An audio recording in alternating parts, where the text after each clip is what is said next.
I'm back and I brought this. Hi, I'm Samwich and welcome back. I am back with a new piece of art to show you. I'm so tired. You know what? It's been raining all week and all I want to do is close my eyes and go to sleep. It's sunny right now and I came out here and everyone in the surrounding area started mowing their grass at once. So I hope it isn't too loud. So anyway, enough of that. Let's get into it.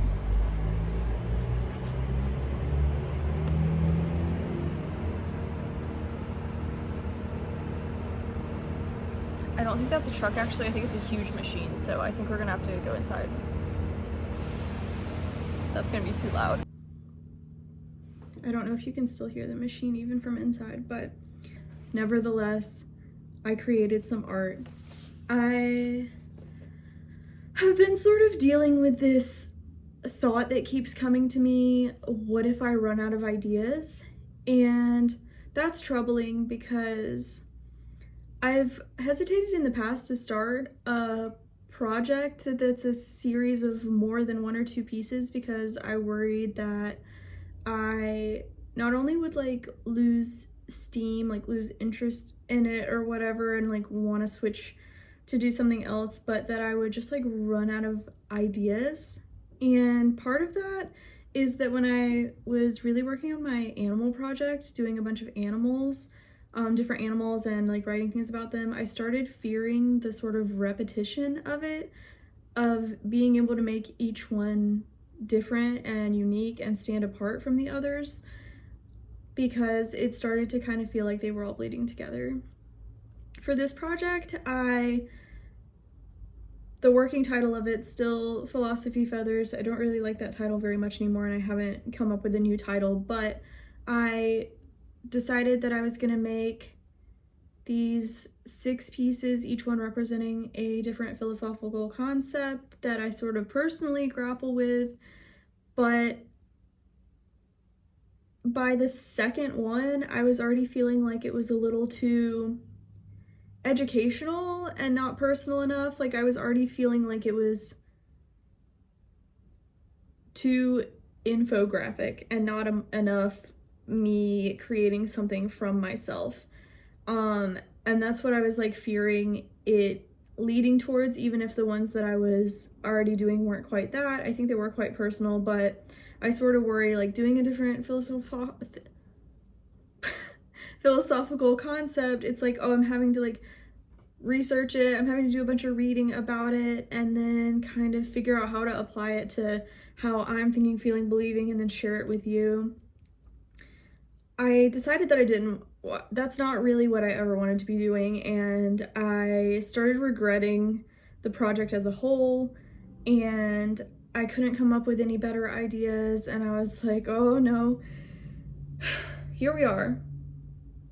I don't want to change directions entirely because I want to finish it out, but it's feeling like I'm in over my head. And I mentioned this last week and I don't really know how to get out of it. And then this week I was so tired, it was raining, I wanted to take a nap, and all I could think about was I'm running out of ideas.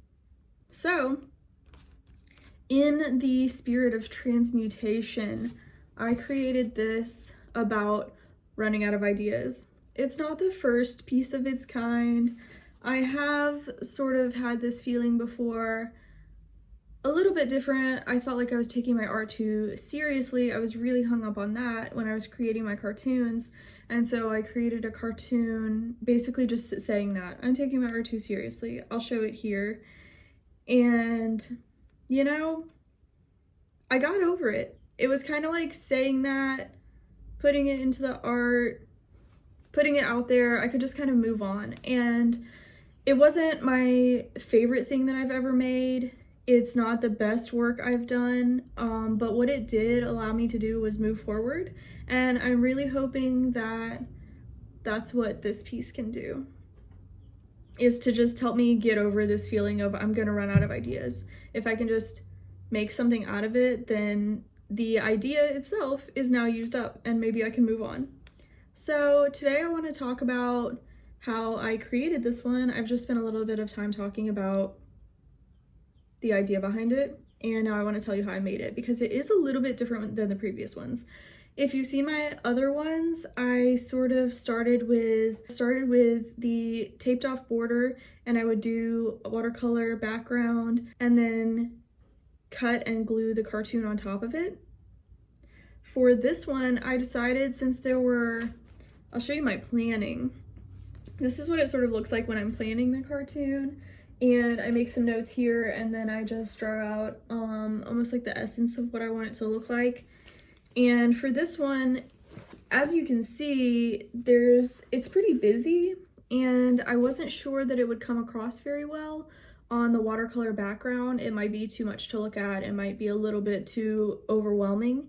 And so I decided to do the white background, put the cartoon in the center, and then do watercolor around the outside edges. But around the border, I did little dots of the watercolor, and I kind of varied the color.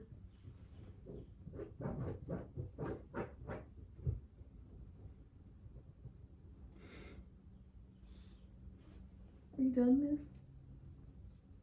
You lay down? Well, anyway, I kind of varied the color around the outside.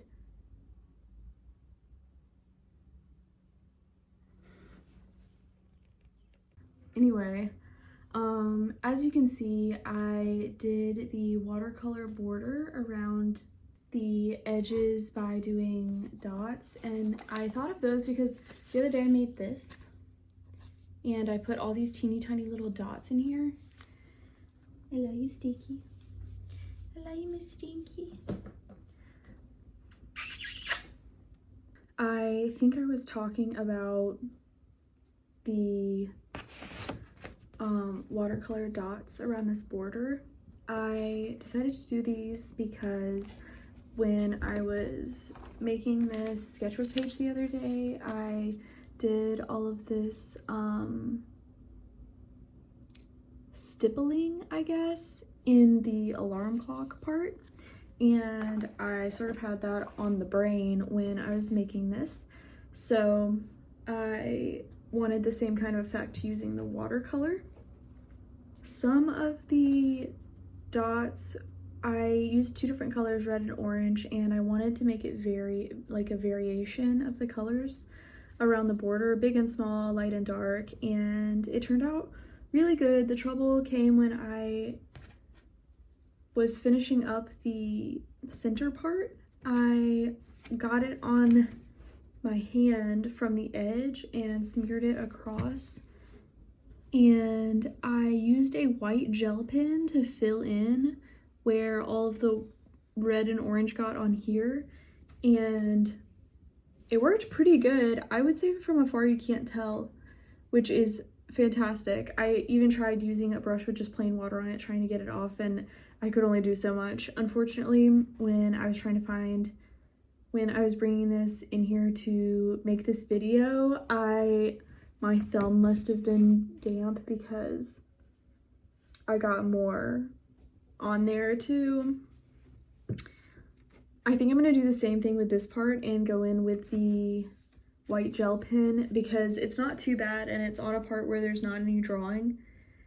It's just like you can see my thumbprint in it, which is kind of cool, but not what I was aiming for.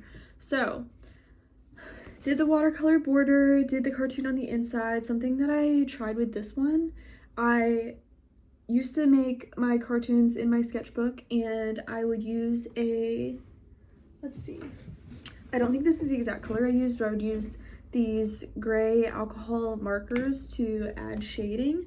So I would go in wherever I wanted the shading and add in with gray. It's super subtle, but I absolutely love the way that it adds a little more depth to the ink drawing. I think it looks really good, and so I'm super happy with how this one turned out. So as I was saying, in terms of the process for this one, it was a little bit different just because I didn't cut and paste the cartoon on top of watercolor like I have with the previous ones. I decided to draw it right onto the paper and do watercolor around the border. So that was a little different. I'm not sure what I'll do next time. As I said, I'm sort of processing the what if I run out of ideas idea, and I think it's over now. I think next week I will have a new idea. Part of this project for me is about identity for myself, and sort of, I ask myself the question a lot, like, who do I want to be? And it sounds a little bit like, don't you know who you are, or like, aren't you just who you are? But to me, it's like, I'm very high strung, if that's not apparent. I'm very tightly wound. I'm worried a lot, and I want to tell this story because it's something I think about a lot. I saw this girl a couple times. She like had colored hair, she had like big makeup on, and she was just like wearing her little dress, and she was just like roller skating. And I saw her a couple of times doing that, and I like felt so happy for her. Like, she just looked like she was vibing, and like she was so happy, and she was just like being herself. And I think about her a lot, and I think about like, how can I do that? Like, how can I do things that make me feel like that? And for one, making art makes me feel like that. Having pink hair makes me feel like that. Wearing cute outfits makes me feel like that. But I don't often prioritize those things. And I think part of it for me, it feels like selfish, or like I'm eat up with myself or conceited if I were to invest a lot of energy in those things, which makes me feel sad, because when I see other people doing that, I don't think that about them. I don't think that they're conceited or, you know, self-obsessed or anything like that. Like, I'm really like happy for them. I don't know, my brain feels so wired to be worrying about stuff that I can't control, that it's like really hard for me to be like that. And I've been journaling a lot lately about sort of like what I want for myself, as far as like the way that I think and believe and feel and move through my life. And so part of, I guess, this project for me also is just sort of grappling with that as well. And I'm not exactly sure what that's going to look like, but I guess I just wanted to say it because I'm sure I'm not the only person that feels like they wish that they could be another way, but are sort of like struggling with the person that it feels like they're outgrowing. So I guess I just wanted to say that too. That was a little bit vulnerable, so I don't know if maybe if you can relate to that, if you can let me know. But anyway, I think that's all for this week and for this video. If you want to see these pictures more up close, read some more about them, you can find them on my Instagram. You can subscribe to my newsletter that goes out every Sunday morning, and feel free to let me know if you have any questions, comments, concerns about my art. I would love to hear what you think. I'm going to try to share some more of my process throughout the week on my Instagram as well, so feel free to follow me there if you would like to check it out. But I think that's all for today, so I will be working on my art. I'll be trying to vibe and meditate and be present in my life, and I hope that you can do the same. So yeah, I think that's all for today, and I will talk to you next time. Until next time, goodbye.